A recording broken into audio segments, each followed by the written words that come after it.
everybody. I hope you are all safe and well. Really pleased that we've got such a fantastic audience gathering this afternoon to join our seminar on how can private finance be used to save the UK's natural environment. We've got a fantastic panel joining me here this afternoon. So Caroline Mason, Chief Executive at Esmée Fairbairn Foundation, Joe Harrison, who is the Environmental and Asset Strategy Director at United Utilities, and Dan Hurd, who's Head of Corporate Finance at Triodos Bank.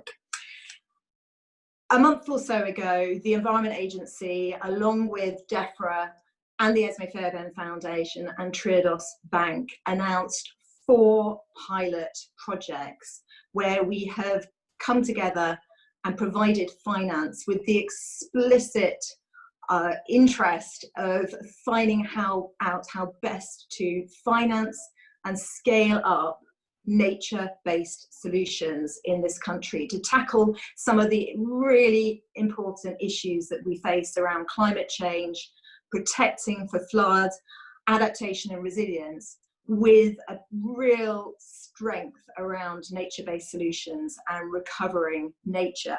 Now, this week has been incredibly exciting. We had those pilots announced a few weeks ago, but this week on Tuesday, I'm very proud to have the Environment Agency's new strategy on flood and coastal erosion risk management, I'll hold it up briefly, laid in Parliament. This has been a huge collaborative piece of work. Over 90 different organisations have worked with us, and it sets out a framework out to 2100, but with some very, very specific areas of action over the next 5 years, a couple of which really focus in on innovative finance and finding solutions alongside the private sector, as well as a strong focus on nature-based solutions. So that strategy, alongside the government's policy statement on flooding, also laid in Parliament on Tuesday by our Secretary of State, really set out the fantastic opportunity we have right now to look at this incredibly important topic. I also want to draw to your attention, before we go on to the panel discussion, a report that was published, I think, over the last couple of days by the Broadway Initiative on accelerating private investment in nature-based solutions. Really commend that report to you for some of the ideas that it highlights. But before I ask Caroline to start with her opening comments, I do want to talk through what we're going to cover, or how we go about asking questions. So throughout the event, you can use the chat function, the Q&A function, to put questions into the Green Alliance, where Ros will be pulling them together so that we can ask them of our panels later on in the hour. You can upvote questions so we can see which ones are the most popular, and I'm really keen that we can get through as many as possible. We're clearly very keen that you tweet throughout the event, and the hashtag for the event is #GAEvent. And again, so please do submit questions. We're keen to get through as many as possible. And the main purpose of this session, by bringing together Caroline and Joe and Dan, is to demystify some of the world of finance, to really help those of us involved in this area to make the most of leveraging in private sector finance at this point in time. So without further ado, I'm going to hand over to Caroline for some opening comments. Thank you. Hello, I'm Caroline Mason. Thank you all. It's a pleasure to be here. I started out in this world of, if you like, social finance, green finance, impact finance about 15 years ago, or no, more than that. And I think that the fundamental shift that I have seen happen is that for the previous 50 years or forever, money was seen as a neutral mechanism. It just was a mechanism. Nobody thought about it. It was useful, but it was neutral. It had no impact. And of course, what we know now is that money is an absolutely active driving force. And so what we buy, what we consume, who we buy it from, how we save, how we invest, do we pay our taxes, all of those things have an active impact on the world in which we live in, to people, to the environment, to communities. And that realization was slowly building and is now absolutely at the forefront of thinking in the investment world. So how is it that we can use money and finance and investment to have positive outcomes rather than fund negative externalities? And we can all do that. We can do that through our pensions. We can do that in terms of how we buy things and where we buy them from. But I just want to focus a little bit on the work that Esmée Fairbairn does. And we've been involved in the world of environment and food for about 15 years. And the way that we look at it is we have what we call a spectrum of capital, which goes all the way from the grants that we give, all the way through our impact investing, and including our endowment as an active investor. And we use all of these tools in different ways. So a couple of examples might be very simple. There might be a land purchase scheme where we give NGOs, we lease our balance sheet from the NGOs so that they can buy land, and which is of high conservation value that comes onto the open market. We lend them effectively the money to buy that land and then convert it, and then they pay us back over 2 years and charge us 2%. Really simple. We've done it so many times, and that is green finance in its very, very simplest terms. But the pace of change in terms of climate change, in terms of the need for stricter regulations, the appetite amongst communities and young people to do things differently, means that we're now piloting new mechanisms whereby we work with, and this is the work we've been doing with Triodos and the Environment Agency, where, for example, farmers and Wessex Water come together on a nitrate trading system to incentivize farmers to not pollute. Or the Rivers Trust that are looking at creating woodland and restoring wetlands to reduce flood risk outcomes. And those collaborations involve the private sector, the public sector, they involve philanthropists like us, to try and pilot new ways of investing in climate change, in improvements to climate change.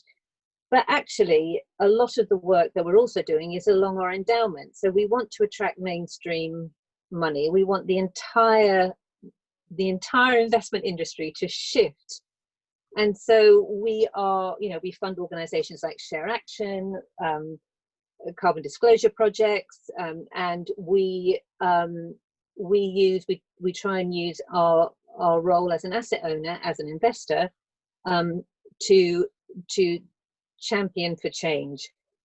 We have been told in no uncertain terms that if we are not considering carbon and climate change within our portfolio, we are being negligent investors.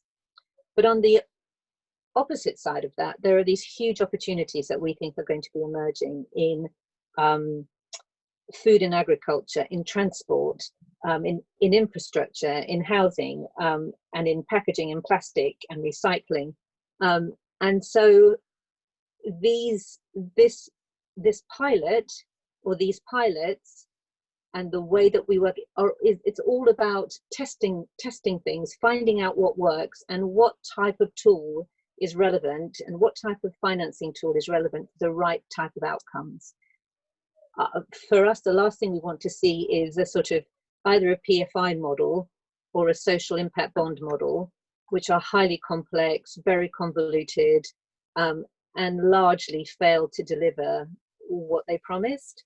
And I think we want to keep things very simple. We want to focus on outcomes, and we want to make sure that we use the right financing mechanism for the right type of environmental outcome. Thank you, Caroline. And you've done a lot of early work at the foundation on social impact finance.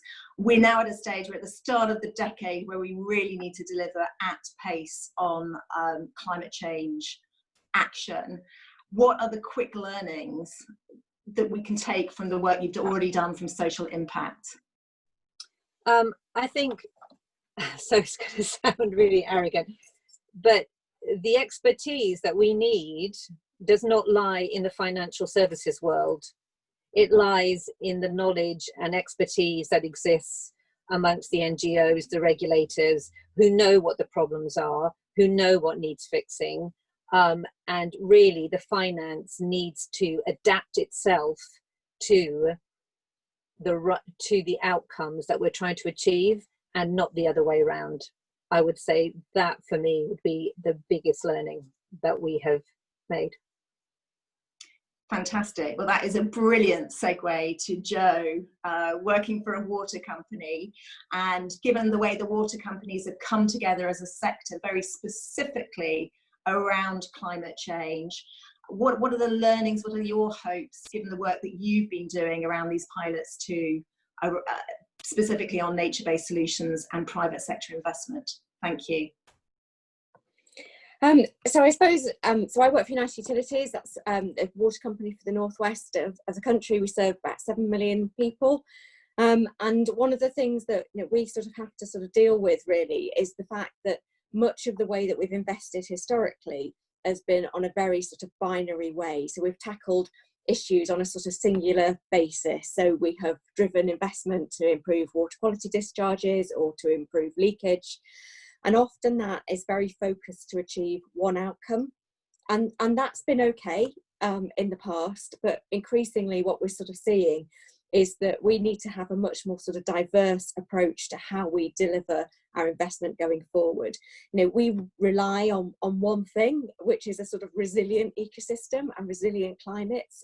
We don't do much. We abstract water and we discharge it back again. But that's absolutely critical that we are able to build resilient catchments. So we've really been focused over the last 5 years on looking at sort of the multiple benefits that we can deliver by thinking differently within a catchment, by looking at how we balance water quality with water resources, with flooding. And what we're sort of seeing is actually you can have interventions there which drive multiple benefits in a really sort of holistic way. But sometimes the regulatory mechanisms which govern companies, or the financial way that our regulators sort of calculate economic costs, just don't support that type of investment, because what you're seeing is maybe small and incremental benefits that wouldn't otherwise meet the requirements of your own sort of cost benefit tests. So the absolutely great thing about the pilot that we're involved with many of you in the Wyre Valley is looking at actually how do we work together to deliver incremental benefits that otherwise we wouldn't be working on and delivering if it wasn't for a different way of financing and a different way of thinking about how you realise that those environmental improvements across a geography. So I think really it's about opening up your eyes to thinking in a different, much more sustainable way, and looking at how you can work with partners to deliver benefits that are really of sort of common value to different organisations. Fantastic. And again, one of the things I'm really pleased that we've been able to do with our flood strategy, but it's also in the DEFRA floods policy statement, is focus on integrated water management, as well as the importance of the catchment. So that real sense that we're beginning to join up the dots. And one of the things that we've been doing at the Environment Agency is joining up the dots with the different regulators, as well as working with the sector through initiatives like the Council for Sustainable Business that was set up by Michael Gove when he was Environment Secretary. So again, your thoughts right now on where we are at this precise point of time. We've got the 25-year environment plan, the agriculture bill, the environment bill. How can we work together to make sure that we're providing the right landscape of both regulation, the carrots, the sticks, but also the ability to join up the dots on issues like too much water, too little water, and a strong focus on nature recovery? I think you're absolutely right. It feels like a real turning point, doesn't it? So, let's grasp the opportunity of things like the new ELMS system in order to really bring that sort of collaboration together.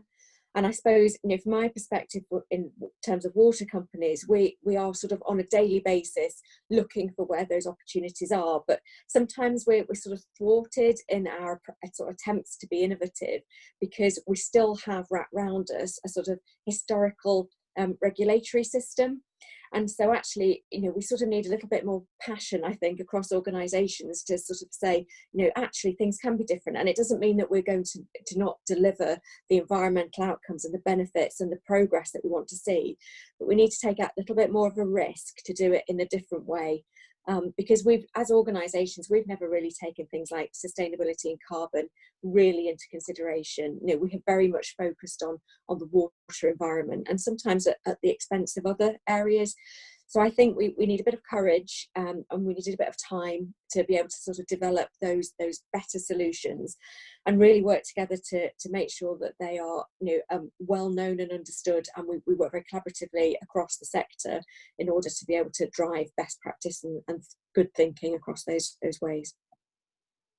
Fantastic. And I'd now like to bring in Dan and lead off from where Caroline left in terms of the finance sector and the need for the finance sector to adapt. And I know Triodos has done a huge amount of work in this sector, really leading in terms of the work it is doing and having adapted the way it is thinking about finance. So love your comments in terms of the pilots that we're working on together, but your ambitions for the sector as a whole. Thank you, Dan.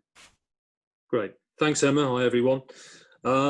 Yeah, we're at an exciting moment in natural capital or nature-based investing.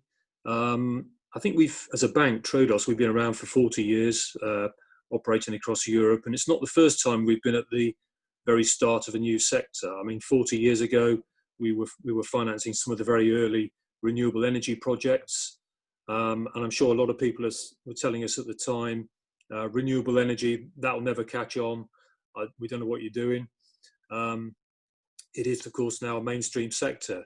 And then 10, 12 years ago, as Caroline mentioned, we had the start of the social investment sector, a completely new sector where we were trying to attract private capital into the sector, that it needed some government incentives and support.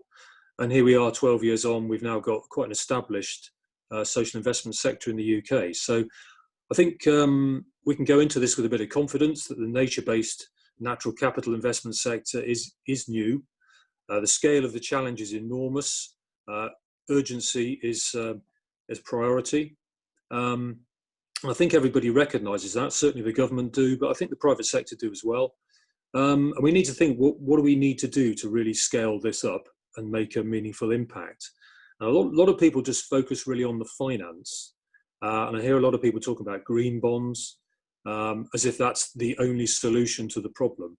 The reality is most green bonds are issued by banks, World Bank, governments, large corporates. Many national governments in Europe have issued sovereign green bonds to invest in the environment.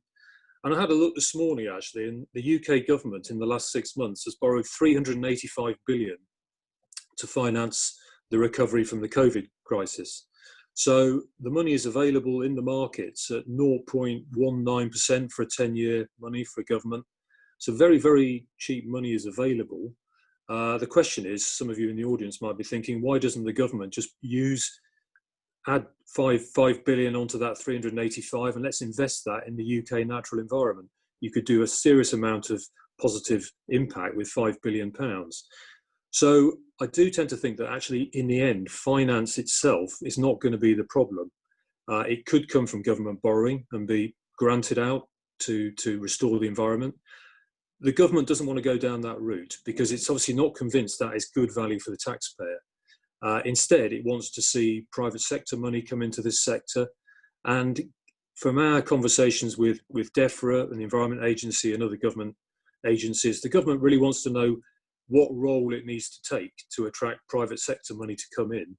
So there's a bit of a shared approach to restoring the environment. So to my mind, what is needed is money, but not as a priority. The first priority is to understand what are effective, deliverable and investable projects. It's hard enough probably doing quite a small scale project. There are multiple stakeholders involved.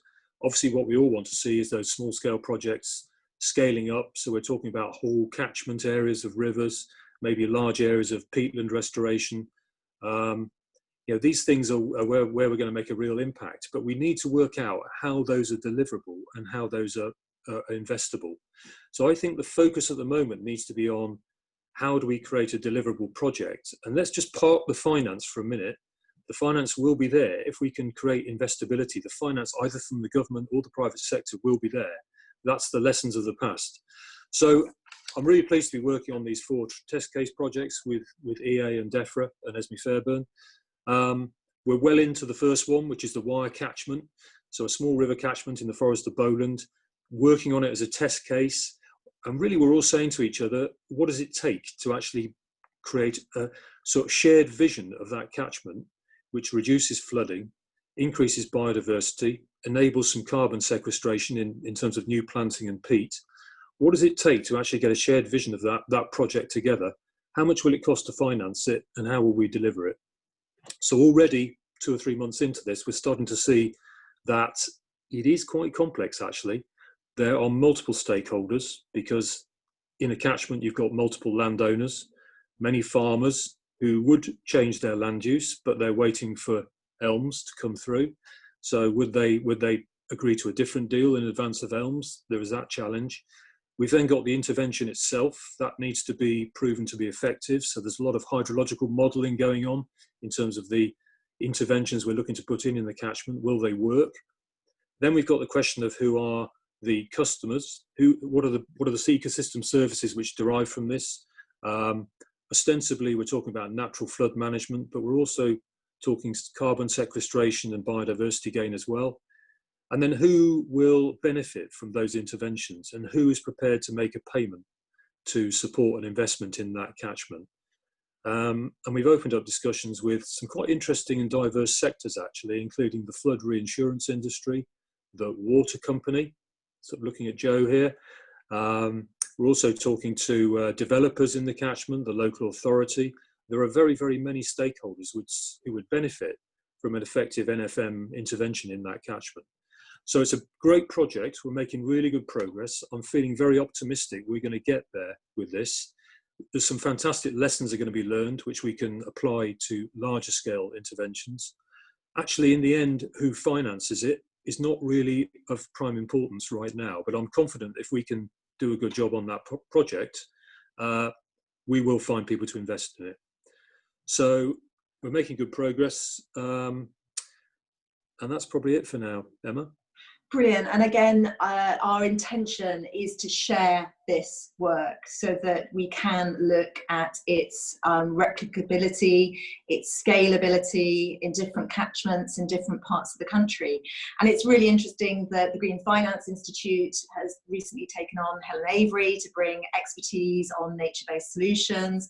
We, I think, have listening in today, Canada's climate change ambassador. I've been working with Patricia Fuller through the Global Commission on Adaptation. She's leading on nature-based work for the Commission, and there's a strong interest in learning from different projects around the world. But when we talk about this issue, we often hear about the importance of, what is the commercial viability? Can we find a financial return? And so Caroline's challenge at the beginning of keeping it simple, how do we make sure that what we create ends up being simple enough that it is understandable, but brings in the myriad of things that we need to take account of in order to make it deliverable. I mean, I'm interested in all three of your views on that. So Dan, if you'd like to kick off, and then perhaps Jo, Caroline, if you'd respond. Yeah, I totally share, keep it simple, both in terms of finance and financing structures, but actually in the project itself. I mean, we looked at the wire and said, actually, this is essentially a flood management project. That is where the significant cost savings and the gains are going to be. So let's just focus on natural flood management as the major output from this project. If there can be some carbon sequestration, biodiversity gain as sort of secondary, tertiary outputs, that's brilliant. But really the focus needs to be on NFM. And let's open up those discussions with the major beneficiaries of an effective NFM intervention. So we are hopefully going to, because we're selling a product to customers. We're creating a business, selling a product, finding customers, and we need some investment to get that business off the ground. I think if you strip it back to the bare essentials, that is really what we're talking about. Some things just are naturally complicated. We are going to need to have an agreement with all the landowners, in advance of ELM. And we are going to have an agreement with the flood reinsurance industry and the water company and the developers. But I think overall the finance structure and the finance offer will be brutally simple at the end of this. I think the complexity is in bringing the stakeholders together to actually agree around a shared vision. Brilliant. And Jo, again, the water sector has been leading in terms of raising green bonds, green loans with sustainability criteria against them. How do you see us simplifying this so that we can get on and actually start delivering? I suppose there's a difference, isn't there, between the type of investment that we can access, and companies have had very sort of strong green credentials for a long time, and that's enabled us to be able to access money through the equity markets, but to deliver some really big environmental schemes for a long time. But I suppose the thing we probably need to think about is what makes this different to our normal investment. And I sort of see the opportunity for green finance as really being around where you have those collaborative projects with shared benefits with lots of different organisations. And I think that's where water companies need a little bit of help in terms of sort of accessing and understanding how some of those sort of innovative new green financial models can actually work. So when you're talking about the project in the wire, it sort of makes me smile, because we were sort of looking at that 3 or 4 years ago, and we started to have the conversations with the Cooperative Bank and Flood Re. And I suppose we all just didn't really know how to progress what seemed to be like a sort of glaringly obvious beneficial scheme. And so it's we're really sort of grateful to the approach that we're taking with working with both of your organisations, just to sort of see actually how you can sort of access this completely different approach to thinking by bringing lots of different partners together. So I do think there's some expertise and guidance that we need to have to be able to really sort of think about how we can deliver entirely different ways of working. Thank you. And Caroline, I know through the various things you're funding as well, you're really trying to focus in on what will make a difference and how we bring that expertise to the fore, particularly bringing also the importance of the just transition, the justness, the job side of this. Your views? Yes, I think the reality is not everything will have. So these things will be successful if there is some sort of steady cash flow or revenue stream that can be generated from these. And I suppose that's the thing that we're testing, is that how likely is that? And what we don't want to happen is that the entire project is skewed towards forcing a revenue cash flow where it's unsustainable or unfair or unjust, because then we're right back where we started from. So I think part of our reason for getting involved in these things is to find out which one of these models, because we've found about four or five, and we have a couple of others around the country, where is it right that there is an investable proposition, and where is it that actually this is public funds for public good, and actually there isn't an investable proposition. And that's not a bad thing. That's okay. And to Dan's point, it might be better if government does that or local authorities. But where's that sweet spot of how you can build up revenue streams from these things, and how do you make sure that they're not skewed towards just planting forests in completely the wrong place with the wrong type of trees because you're going to get that money, as opposed to how do you build with the community restoration of forests, which they can access also, but which can also maybe attract some investment capitals. And these are really complicated. Well, they're not complicated. Someone once described it as sort of 3D chess, because you have to take account into, you've got your risk and your return of your investment, but you've got to introduce this impact thing. And Joe's very generous in saying that actually everybody's got to learn, and I think that's a hugely beneficial approach to take, because often I think the people with the most experience in all of this tend to be slightly sidelined and not listened to, either in the social justice space or in the environmental space. And it's fantastic that these are now a real collaborative efforts to try and make things happen.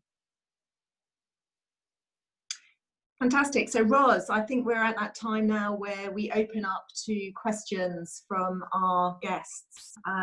What's coming through? Well, you have touched a little already on the role of regulators. There've been quite a few questions about what regulatory framework is needed to help create the how regulators can create the flexibility needed for projects that are delivering multiple types of benefits, but also protect against the types of things that Caroline was just talking about in terms of, say, big forestry projects in the wrong place. And so it might be one you want to talk about a little, Emma, too. Yeah, very, very happy to. And I think this comes down to the moment we find ourselves at in relation to various bills going through Parliament, the desire to pilot not just the projects that we're talking about, but piloting that's taking place around elms, recognising the part that everybody has to play.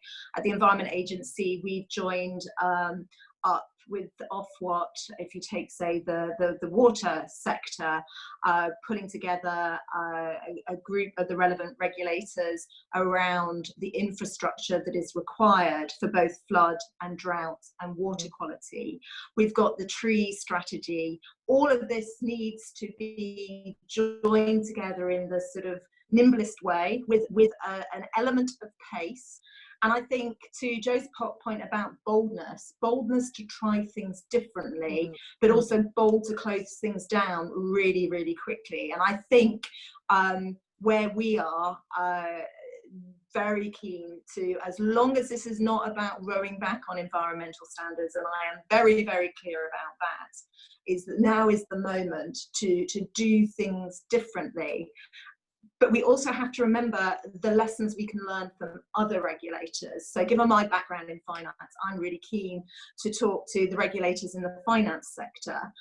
If we've seen some of the changes there, and some of it has been great, some of it still needs evolving, the fines are at a much, much higher level. We have to make sure both the reward and the penalties match what we're talking about. This is about, if we take the 25-year environment plan, making sure that the environment is at the heart of all decision making, not just government decision making, and showing how vital the environment is for the well-being and the economy of our country and the world. So we need to make sure that we're working with other regulators as well to join up those dots: health and safety, finance regulation, etc. So I do think we're at a very, very pivotal moment at the start of a decade where we're racing towards net zero, but we also need to race towards resilience, nature recovery in a way that also understands that it takes time too. So I hope that helps. Should we move on to the next question? Yeah, thank you. So there's been a few questions as well that have been asking for a bit more detail about the kinds of areas where there might be a return on investment. So Dan, would you like to kick off with that, please? And the others, if you'd like to indicate if you'd like to answer. Dan. Yeah, I think the way to look at it is like a simple business. If the business's main model is a natural flood management solution in a catchment, and that's going to cost a few £1 million to put in place, and then a certain amount of money to maintain for a long period of time. That could be payments to landowners and farmers. Obviously, that's all money going out. That's all investment and cost. So what we need is a revenue stream to offset against that initial investment and the cost. And therefore, the way to look at it, quite logically, is who stands to benefit from a natural flood management solution in that catchment. And this is exactly what we're doing in these test case projects. We're looking at, okay, obviously it's the flood reinsurance industry. That's a good place to start. So the question is, can we engage with the flood reinsurance industry? Who are these people? We've got the insurance companies. We've then got Flood Re, who sit behind them. We've then got the reinsurers. So it's really a case of tracking all the way through and trying to find the right people, actually, initially, who will have that conversation. And I think the one thing I would agree with Caroline and Joe on in this sector is everybody seems to want to make this work. It's very uncontroversial, less controversial probably than social impact bonds and things like this.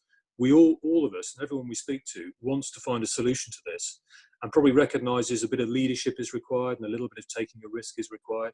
So the conversations are actually quite easy to initiate and have. I think what nobody wants to feel is they're the ones doing all the lifting. So the early conversations we've had with a few beneficiaries of natural flood management are, well, we might do something, but obviously, can you identify other beneficiaries who'd also be making some payments into this scheme? So I think the revenue stream really, ultimately, will be a contract with the beneficiaries of a natural flood management solution.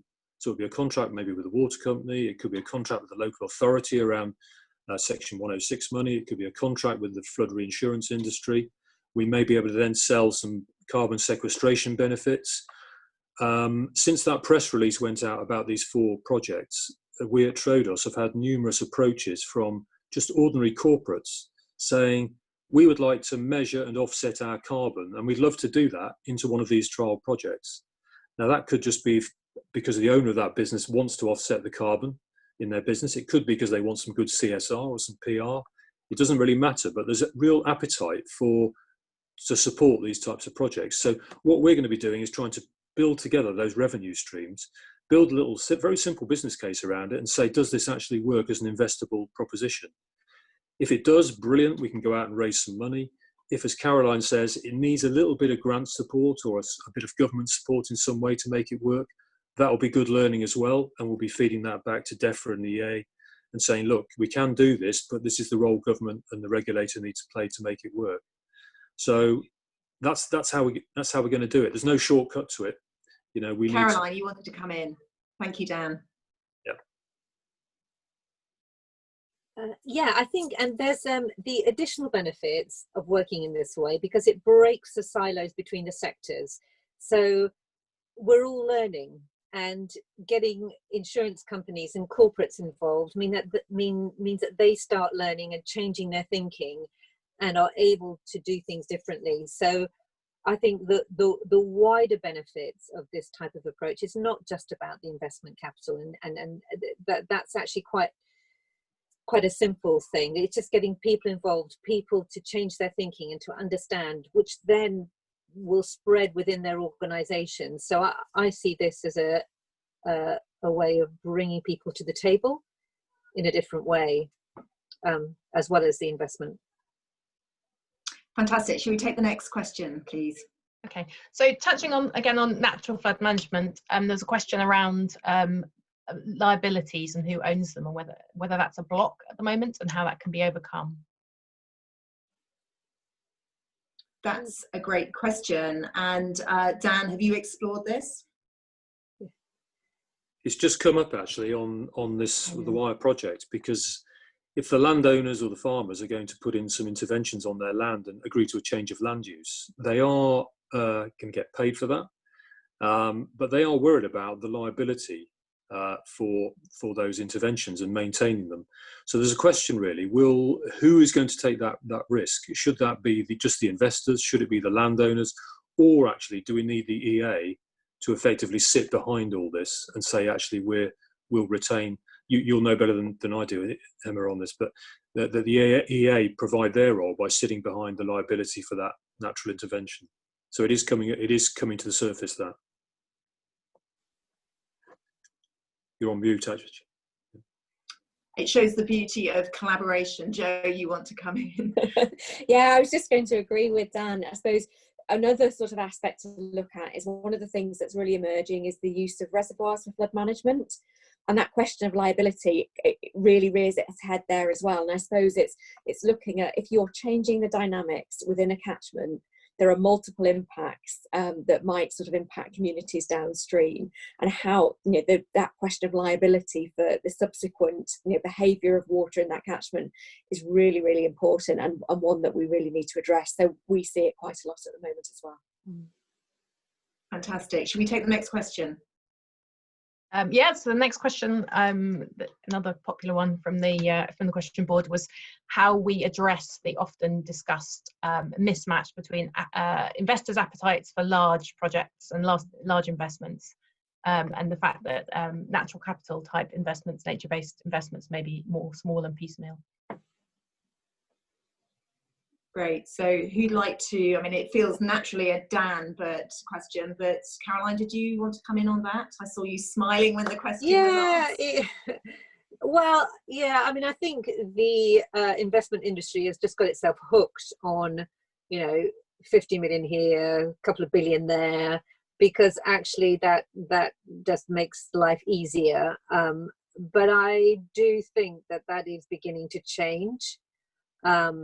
And once you move away from sort of basically public equity style funds, I think there's lots of scope actually for different types of financing instruments. You know, and I think if I was at a bank now, I would be creating saving ISAs, ISAs that would invest in these kind of things. So using existing mechanisms, or ISAs which only invested in organizations that pay the living wage.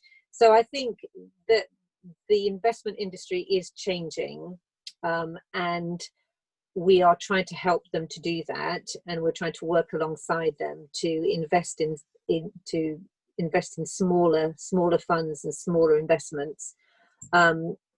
But I think Dan will say also that these things need to scale, or at least replicate, or at least if we had 3 or 4 of them going, then you could bundle them up maybe and create a larger investment, which might attract larger investors. So I think there's a bit of pressure both ways. And I think fintech has a huge role to play here, using data, being able to poll pension fund beneficiaries. Yeah. We've got the massive campaign from Make My Money Matter, which will really land, I think, incredibly well, given some of the other data and citizen responses that we've had because of the coronavirus pandemic, the way people have become very, very much more aware of their environment. Keen to take another question, because the panelists can feed in their final comments anything else they'd like to add. Another question was. So we've talked about kind of aggregation and projects a bit there, and spatial and large scale. But there's a question about temporal scale as well, and whether particularly in the water sector, whether the 5-year cycle is a problem for projects that may accrue benefits over a much longer period. Well, that's an actual for Joe. Thank you, Emma. I think where the sort of the problem potentially lies is that so much of our investment is driven by directives that are embedded in UK law, like the Water Framework Directive, and that requires very significant improvements in water quality that are very prescriptive. And unfortunately, concrete solutions which require lots of energy and lots of chemicals can deliver that very clear benefit. So you build your new plant and you have the environmental benefit of that, but obviously the consequential impact in terms of carbon footprint, also the impact of obtaining chemicals from the other side of the world is really significant. So, but if we move to nature-based solutions, they take time to implement, and we just cannot guarantee the performance of them in the same way. And so really it's less about the 5-year cycle, it's more about the sort of the surety or the opportunity to deliver things that have an element of risk around them. And I think that's where we need to take our big leap of faith. we know that it's not right to keep building concrete, to keep putting in energy intensive and chemical intensive treatments. So let's really look at nature-based solutions, but let's work together in order to make that happen within the regulatory framework. Caroline. And to utterly, completely avoid the PFI debacle, actually, which transferred risk to the wrong place over the long term, and then ended up by the government having to bail everything out in retrospect. So I think there is a lot of learning that we can take from previous interventions. So we try and balance that, you're right, that long-term investment risk, but without transferring that risk into the wrong place, and how we balance that. So I think there's a huge opportunity to learn not just from previous types of finance in this country, but where others are trying nature-based solutions, and what is the backdrop around regulation and risk-taking that means we don't make the same mistakes. Have we got another question? Have we got time for another question? I think we've got time for one more question. It's a bigger picture, sort of more morals-based question, perhaps, or principles-based question. So does the panel, I don't know who's going to be the right person for this one, but think that industries and companies that have knowingly contributed to environmental damage in the past should be held accountable and investing in solutions? So that last bit again, that... Oh, sorry. So should industries that have polluted and damaged the environment in the past be held accountable now and made to contribute to solutions at this point? Great. Who'd like to take that one? Caroline, would you like to kick off? Yeah. Well, I think all industries have. I mean, all sectors have. I mean, that is the model. We have had an exploitative, extractive model in place for the last 50 years. So yes, I do actually. I think the corporate finance world has got to absolutely contribute to this. However, I would also say that we as people also have to, and I think we have been complacent as people. We haven't really thought about the plastic that we use, or the, so I think we, where is our pensions, how are pensions invested? So I think for me, it's all hands to the pump here. It is absolutely all hands to the pump. And if we go down the sort of blame storming sessions, as I call them, that'll just be wasted energy. But I do think we need to have really, really, really clear, crystal clear regulations, targets, absolutely clear outcomes that we want to achieve, and be held accountable to how we deliver those. But yes, I agree. Everybody needs to start inconveniencing themselves and changing how they behave, what they do, how they operate, to make this happen. Dan, would you like to come in? Yeah, I mean, on a personal level, I think the polluter pays. That should be a principle we'd all agree with. Sometimes that does depend on effective government regulation and holding polluters to account. So I think there's a challenge there.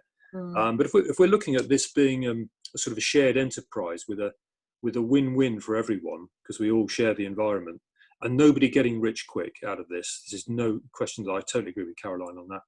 But if it's the principle of polluter pays, beneficiaries of an intervention also make a payment. And where there's other public service benefits that come from it, maybe then the government would pay for that. So rather than the government just borrow money and pay for everything and give industry a free ride, that doesn't seem right. But equally, the government can't stand back and expect the private sector to provide all the funding for restoring the environment and not have a role itself. So it's all about sort of everyone doing their bit, I think, and the intermediation between all these parties is going to be really quite important. So in the end, a fair solution to this will get us further forward. Leadership is going to be absolutely key. Jo, comments before I come round for final comments. I think I would agree. I think Dan and Caroline put it perfectly, really. We're sort of, you see the legacy of historical pollution every day, and sort of understanding who needs to pay to resolve that is sort of critically important. And yeah, we absolutely all have a role to play in that. And I think, particularly from a consumer perspective, we've got to understand the impact that we have on the environment. So yes, very eloquently answered by my colleagues. So I'm just going to ask for a final brief comment from each of the speakers, starting with Dan, before we end the event. So Dan. Yep. I'd just like to say I'm very, very optimistic about this sector. I think basically the goodwill, the shared vision that everyone I'm speaking to across all sectors gives us real hope that we can do something here. Everyone recognises no one's going to get rich quick. Everyone needs to play their part. I think let's not get too obsessed about finance and big finance and green bonds. Let's focus on what we actually need to do on the ground to deliver these interventions that will work, and then worry about the financing a little bit later. And it's great to be working with like-minded partners like United Utilities and Esmée Fairbairn, and I'm sure we're going to have some good results by the end of the year. Jo, your comments, please. Yeah, I think, it's so encouraging, isn't it, to see that everybody is working together so collaboratively on this. And I think we're all trying to unlock that, the best approach to really sort of driving holistic, integrated ways at looking at catchments and environments and understanding the linkages between, soil health and water quality and all of these different environmental aspects. So, there is an awful lot going on. And I think, the key thing will be how do we sort of, really drive some quick wins through the pilots that we're undertaking? How do we really grasp the opportunity of a green recovery and, sort of think about how we can start rolling these things out in a much larger scale, much more quickly, because, all of us have got a huge number of great ideas for the areas in which we live and work. So how can we sort of really start that momentum as soon as we possibly can to deliver a much more resilient climate and ecosystem services to benefit us all. Thank you. And Caroline, your comments, please. Jo, I really love that word unlock, and I think that's for me. I can begin to see how people are changing the way they think, and that for me has got to be where we get to. That people have to flip this model around and recognize that we're an integral part of this planet and this environment. We're not separate, and what we should be doing is learning from nature. Because it's way smarter than we are, way smarter. It's been around a lot longer than we have, and actually listening and learning from nature, and building something different and thinking differently, and that is beginning to happen. And that gives, I'm full of hope around this, and we have all the tools, we have everything at our disposal to be able to do this. We just need to be bold and brave and think differently, and I think we will.